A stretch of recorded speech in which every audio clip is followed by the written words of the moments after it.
I'm Stephanie Burton. I'm a professor at the University of Pretoria, and I'm also a professor at the Future Africa Institute.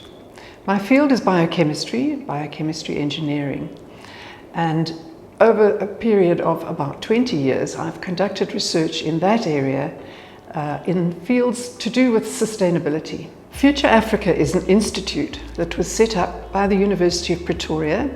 It has its own campus for a very special reason, and that is because it is intended to be a hub for a network of African scientists to meet and collaborate.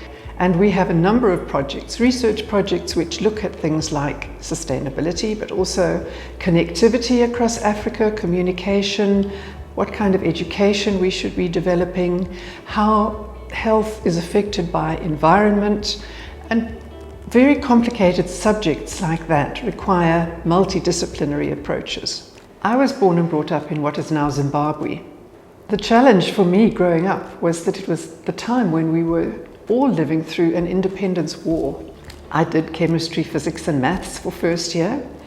I hated maths. I found it very difficult at university, but fortunately I didn't need to take it further than that. I passed in the end with a bit of work and a lot of help, and then I went on to chemistry and biochemistry as my majors. A biochemist studies living organisms. It includes studying very broadly ranges of subjects, from food science to agriculture to health to the way in which medicines can be developed. And the modern science we call molecular biology originated from biochemistry. So it's all about how molecules interact in living systems.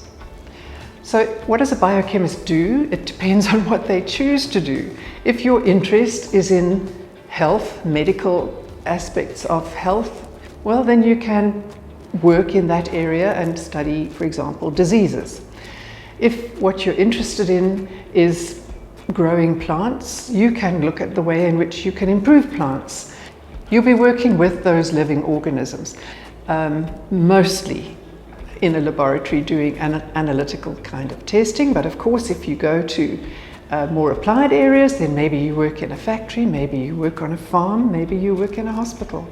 So I moved into chemical engineering, having been working in a biochemistry environment where we were looking at what we now call biotechnology, so applied aspects. The move into chemical engineering was into a unit which was focusing on biochemistry, growing microorganisms mostly, in order to use the products that those microorganisms made. So for example, drugs to make vitamins, to make new compounds, which you can then use for different aspects.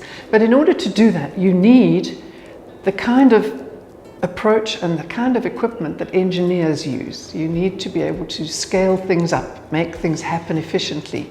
Engineers and scientists need to collaborate, but yes, it is a very different approach. The secret of it is to collaborate. I've never called myself an engineer. I don't have an engineering degree, I have a science degree. I was in a department that did have a number of women who were engineers, are engineers, and they were very helpful. I think it has changed. I think there are a lot more girls going into engineering.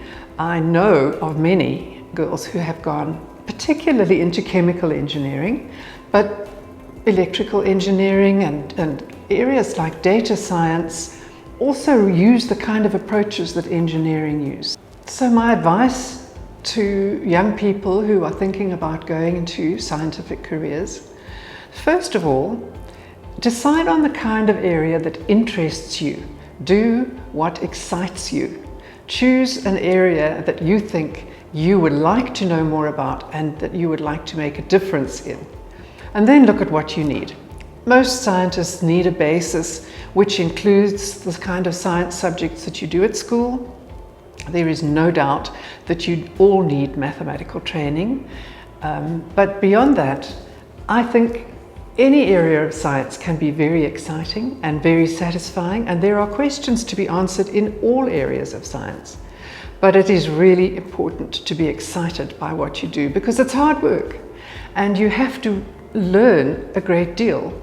and carry a lot of information in your head, and you need to become familiar with it. But the secret is to enjoy what you're doing. So choose a field that makes you excited and that you want to know more about.